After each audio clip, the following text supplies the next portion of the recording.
Hello friends, welcome to my channel. இன்றைக்கி இந்த வீடியோவில் செப்டம்பர் 26ஆம் தேதிக்கான கரண்ட் அஃபேர் தான் பார்க்க போகிறோம். வாங்க வீடியோக்குள்ளே போகலாம்.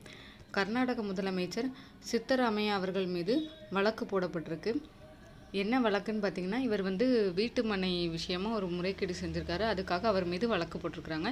இதில் இப்போ நமக்கு எக்ஸாம் பாயிண்ட் ஆஃப் வியூவில் என்ன நியூஸ் அப்படின்னா, இப்போது சாதாரணமாக ஒரு பப்ளிக் மேலே நம்ம நார்மலாக கேஸ் போடலாம். ஆனால் இந்த சிஎம் மாதிரியான உயர் பதவியில் இருக்கிறவங்க மேலே ஈஸியாக நம்ம வழக்கு தொடர முடியாது.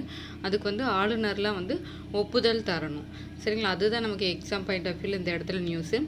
சிஎம் மீது வழக்கு தொடர யாரிடமும் ஒப்புதல் பெற வேண்டிய அவசியம் இல்லை அப்படின்னு சொல்லிட்டு நமக்கு ஒரு ஸ்டேட்மெண்ட் வச்சாங்கன்னா அது தவறு. சிஎம் மேலே வழக்கு தொடரணும் அப்படின்னா ஆளுநர் கண்டிப்பாக ஒப்புதல் அளிக்கணும். அதனால் அந்த கர்நாடகாவை சேர்ந்த ஆளுநர் தாவர்சந்த் கெலாட் அவர்கள் ஒப்புதல் கொடுத்துருக்காரு. அவர் மேலே வழக்கு பதியலாம் அப்படின்னு சொல்லிட்டு. ஸோ அவர் மேலே வழக்கு பதிஞ்சிருக்காங்க. எங்கே வழக்கு பதிவாங்கன்னு கேட்டிங்கன்னா, அதுக்கும் ஒரு ப்ரொசீஜர் இருக்குது. நம்ம அரசியல்வாதிகள் இவங்கெல்லாம் ஊழல் செஞ்சாங்க அப்படின்னா அதை விசாரிக்கிறதுக்காக 2 அமைப்பு இருக்குது. ஒன்று லோக்பால், இன்னொன்று லோக் ஆயுக்தா. லோக்பால் அப்படிங்கிறது ஆல் இண்டியா லெவலில் இருக்கிற அரசியல்வாதிகள் செய்கிற ஊழல் குற்றங்கள்லாம் விசாரிக்கிற அமைப்பு.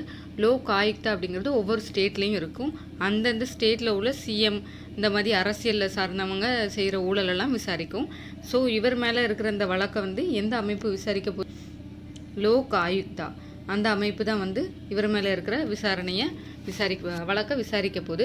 லோக் ஆயுக்தா உங்களுக்கு தெரிஞ்சது தான் 1971 ஏற்படுத்தப்பட்டது. மகாராஷ்டிராவில் தான் ஃபஸ்ட்டு லோக் ஆயுக்தா அப்படிங்கிறது தொடங்கியிருக்காங்க. லோக் ஆயுக்தாவோட பதவிக்காலம் பார்த்திங்கன்னா 5 ஆண்டுகள் அல்லது 70 வயது வரைக்கும் அவங்க பதவியில் இருக்கலாம். எது ஃபஸ்ட்டோ அது. 70 வயது வந்துடுச்சுனாலும் அவங்க ரிட்டையர் ஆகணும். இன்னும் 5 வருஷம் முடிஞ்சிடுச்சுனாலும் ரிட்டையர் ஆகணும். மறுபடியும் அந்த பதவிக்கு அவங்க மறுபடியும் வர முடியாது. இதுக்கான சட்டம் 2013 இயற்றப்பட்டது. சரிங்களா? அடுத்த நியூஸ் பார்க்கலாம்.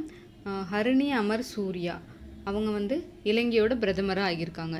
தற்சமயத்தில் இப்போ இலங்கையில் பிரதமருக்கான தேர்தல் நடைபெற்றது. அதில் வெற்றி பெற்று 3வது முறையாக ஒரு பெண் பிரதமராக இருக்காங்க இலங்கையில்.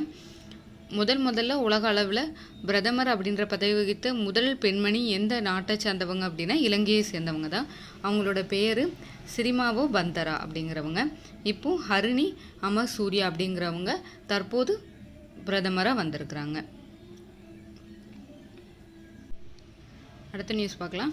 நம்ம தமிழக அரசு சார்பாக கலைஞர் கலைத்துறை வித்தகர் விருது அப்படின்னு ஒன்று அறிவிச்சிருக்கிறாங்க. அது வழங்கப்பட்டிருக்கு. இப்போ ரீசெண்டாக 2 பேருக்கு வழங்கியிருக்கிறாங்க. யாரெல்லாம் பார்த்தீங்கன்னா, ஒருத்தர் கவிஞர் மு. மேத்தா. நம்ம எல்லாத்துக்கும் தெரிஞ்சவங்க தான். நம்ம தமிழில் கூட படிச்சிருக்கோம். பகுதி ஈல சிறுகதை தலைப்பு அந்த இது பொறுத்தவரையில் இவர் முக்கியமான ஒரு ஆத்தர். சாகித்ய அகாடமி விருதெல்லாம் வாங்கியிருக்கிறாரு. என்ன நூலுக்காகனா, ஆகாயத்துக்கு அடுத்த வீடு அப்படின்ற நூலுக்கு சாகித்ய அகாடமி விருது வாங்கியிருக்கிறாரு. அது போக அவரோட ஊர்வலம் அப்படின்ற கவிதை நூலும் தமிழக அரசோட பரிசு பெற்றிருக்கு. சரிங்களா?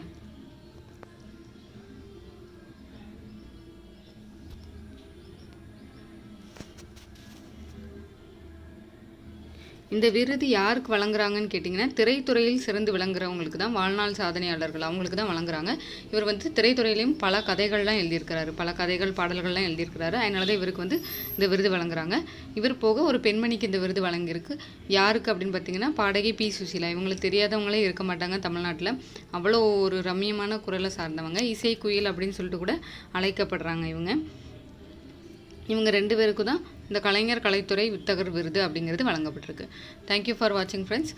நாளைக்கு வேறொரு இன்ஃபர்மேட்டிவான வீடியோட உங்களை சந்திக்கிறேன்.